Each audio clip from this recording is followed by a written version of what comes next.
सभी भाइयों को नमस्कार। सभी भाइयों का मेरे प्रयाग एजुकेशन चैनल पर सभी भाइयों का स्वागत है। इसमें आज मैं बाल केंद्रित तथा शिक्षा प्रगतिशील शिक्षा है बाल केंद्रित तथा प्रगतिशील शिक्षा जो साइकोलॉजी का छठा चैप्टर है वो डाउनलोड कर रहा हूँ।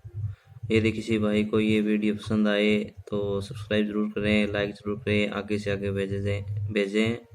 तो इसमें हम पहले क्वेश्चन की ओर बढ़ रहे हैं। पहला क्वेश्चन है बाल केंद्रित शिक्षा का समर्थन निम्नलिखित में से किस विचारक द्वारा किया गया है? तो किस द्वारा किया गया है बाल से केंद्रित शिक्षा का समर्थन है निम्नलिखित में से किस विचारक द्वारा किया गया है? वो है जॉन ड्यूक। किसके द्वारा? John Duke. उसके बाद में है दूसरा, जॉन ड्यूक द्वारा समर्थित लेव विद्यालय के उदाहरण हैं। तो कौन से हैं? वो है प्रगतिशील। कौन है? प्रगतिशील। उसके बाद अगला क्वेश्चन है तीसरा, वो है निम्नलिखित में से कौन सी प्रगतिशील शिक्षा की विशेषता है? तो कौन सी प्रगतिशील शिक्षा की विशेषता है? वो है समय सारणी और बैठने की व्यवस्था। समय सारणी और बैठने की व्यवस्था। उसके बाद में अगला है चौथा, यानी शिक्षण के अधिगम पर बल देने वाला परिवर्तन हो सकता है। तो शिक्षण के अधिगम पर बल देने वाला परिवर्तन हो सकता है, वो है बाल केंद्रित शिक्षा पद्धति अपनाकर। बाल केंद्रित शिक्षा पद्धति अपनाकर। उसके बाद में है पांचवा, निःशक्त बच्चों के लिए समेकित शिक्षा की केंद्रीय प्रायोजित योजना का उद्देश्य है देश में निःशक्त बालकों की शैक्षिक अवसर उपलब्ध कराना। तो इसमें है नियमित विद्यालयों, यानी चौथा है वो सही है। उसका अगला क्वेश्चन है छठा, वो है कि शिक्षा के क्षेत्र में पाठ्यचर्या शब्दावली देश की ओर संकेत करती हैं। तो शिक्षा के क्षेत्र में पाठ्यचर्या शब्दावली किस ओर संकेत करती हैं? वो है विद्यालय का संपूर्ण कार्यक्रम जिसमें विद्यार्थी प्रतिदिन अनुभव प्राप्त करते हैं। तो इसमें दूसरा क्वेश्चन है। तो उसके सातवां है कि परिवार एक साधन है। तो वो परिवार एक साधन है, कौन सा है? औपचारिक है, अनौपचारिक है, अनौपचारिक शिक्षा का है या औपचारिक शिक्षा का है, गैर औपचारिक शिक्षा का है, दूरस्थ शिक्षा का है? तो उसमें है अनौपचारिक शिक्षा का। उसके बाद में आठवां है, एक है शिक्षक विद्यार्थियों में सामाजिक मूल्यों को विकसित कर सकता है। तो एक शिक्षक विद्यार्थियों में सामाजिक मूल्यों को किस तरह विकसित कर सकता है? तो वो है आदर्श रूप से बर्ताव कर, यानी आदर्श रूप से बर्ताव करके। शिक्षा का अति महत्वपूर्ण उद्देश्य है। तो उसमें शिक्षा का अति महत्वपूर्ण उद्देश्य है, यानी बालकों का सर्वांगीण विकास होना चाहिए। उसके बाद में अगला क्वेश्चन है, इनमें से कौन सा प्रयोजन प्राथमिक प्रयोजन कहलाता है? तो 4 दिए हैं, उसमें से बताना है में शारीरिक प्रयोजन है, जो क्या है? प्रयोजन प्राथमिक प्रयोजन कहलाता है। उसका 11वां है, परिवार को जीवन की प्रारंभिक पाठशाला के नाम से किसने संबोधित किया था? तो परिवार को जीवन की प्रारंभिक पाठशाला के नाम से दुर्खीम ने संबोधित किया था। 12वां है, शिक्षा के उद्देश्य बदलते रहने चाहिए क्योंकि समाज परिवर्तनशील है। 13वां है, बाल केंद्रीय शिक्षण विधि का उद्देश्य होता है। तो क्या होता है? छात्रों में मुक्त ढंग से सीखने की योग्यता का विकास करना, छात्रों में स्वतंत्र कौशल का विकास करना, छात्रों में आत्मनिर्भरता का विकास करना। उपरोक्त सभी, तो उसमें उपरोक्त सभी हैं। उसके बाद में जो 14वां क्वेश्चन है वो है कि शिक्षा का प्रचार प्रसार क्यों आवश्यक है? तो क्यों प्रचार प्रसार आवश्यक है? क्योंकि लोगों को शिक्षा के प्रति क्या है? आकृष्ट करने हेतु, यानी लोगों को शिक्षा के प्रति आकृष्ट करने हेतु। उसके बाद में अगला क्वेश्चन है वो है कि शिक्षा तभी सार्थक होगी जब वह क्या है? छात्र केंद्रित हो। क्या हो? छात्र केंद्रित हो।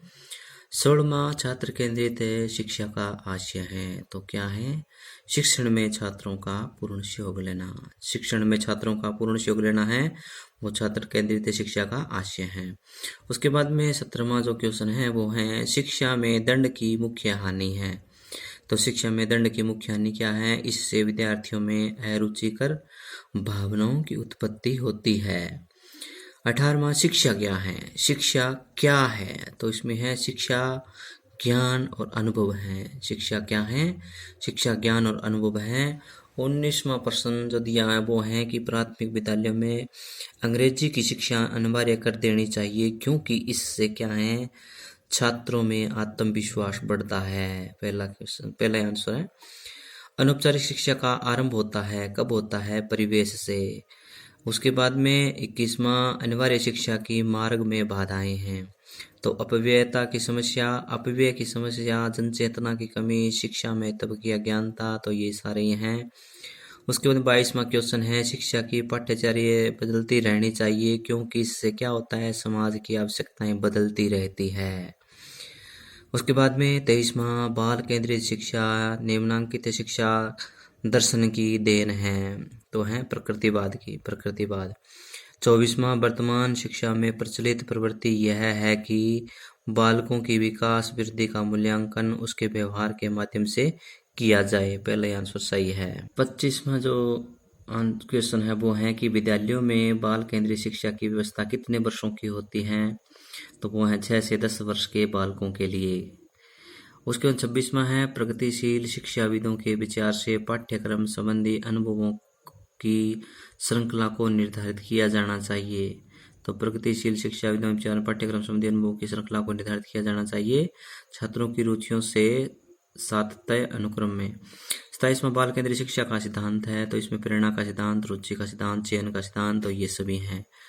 उसके बाद 28वां, प्रगतिशील शिक्षा का उद्देश्य है, तो प्रगतिशील शिक्षा का उद्देश्य क्या है, बालक का विकास। उसके बाद में है 29वां कि प्रगतिशील शिक्षा के अंतर्गत ऐसे वातावरण का निर्माण किया जाता है जिसमें बालक है उनका हो सके, तो क्या उसके सामाजिक विकास हो सके। दूसरा जो सही है वो आंसर सही है। उसके बाद में है कि वर्तमान जो समय में बाल केंद्रीय शिक्षा पर जोर दिया जाता है, निम्नलिखित में से कौन सी बाल केंद्रीय शिक्षा की विशेषता नहीं है, तो उसमें है कि बालक का केवल तथ्यात्मक ज्ञान से अवगत कराने पर जोर देना। तीसरा आंसर सही है। उसके बाद 31 में है, आजकल शिक्षा के विभिन्न आधारों पर विशेष जोर दिया जाता है।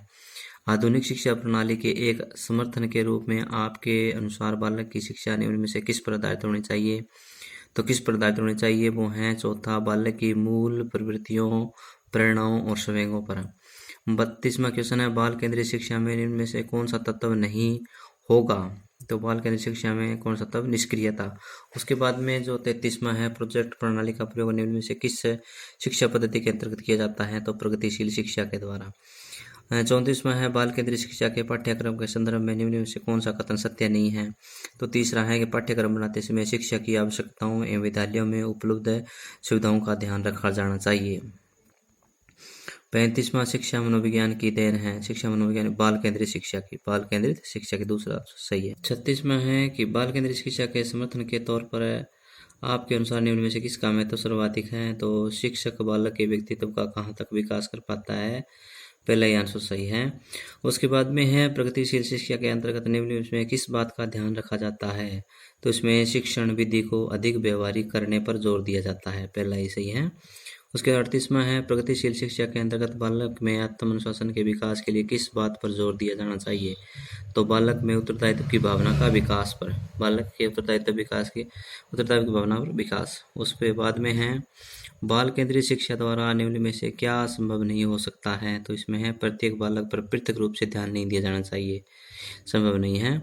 उसके बाद में है, बाल केंद्रीय शिक्षा को व्यवहार में लाने वाले शिक्षक के लिए निम्न में से किसकी जानकारी रखना अधिक आवश्यक है, तो उसमें चौथा है कि बालक के संबंध में शिक्षक को उसके व्यवहार को मूल आधारों, आवश्यकताओं, मानसिक स्तर, रुचियों, योग्यताओं, व्यक्तित्व इत्यादि को विस्तृत होना चाहिए।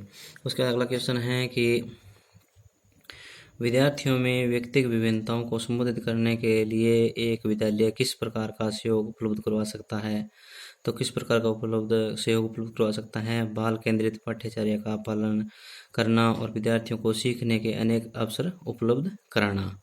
बाल केंद्रित पाठ्यक्रम का पालन करना और विद्यार्थियों को सीखने के अनेक अवसर उपलब्ध करवाना। तो ये मेरी वीडियो थी, छठा चैप्टर था साइकोलॉजी का। तो यदि किसी भाई को ये पसंद आए तो इसे लाइक करें और सब्सक्राइब करें, आगे से आगे भेजें। धन्यवाद।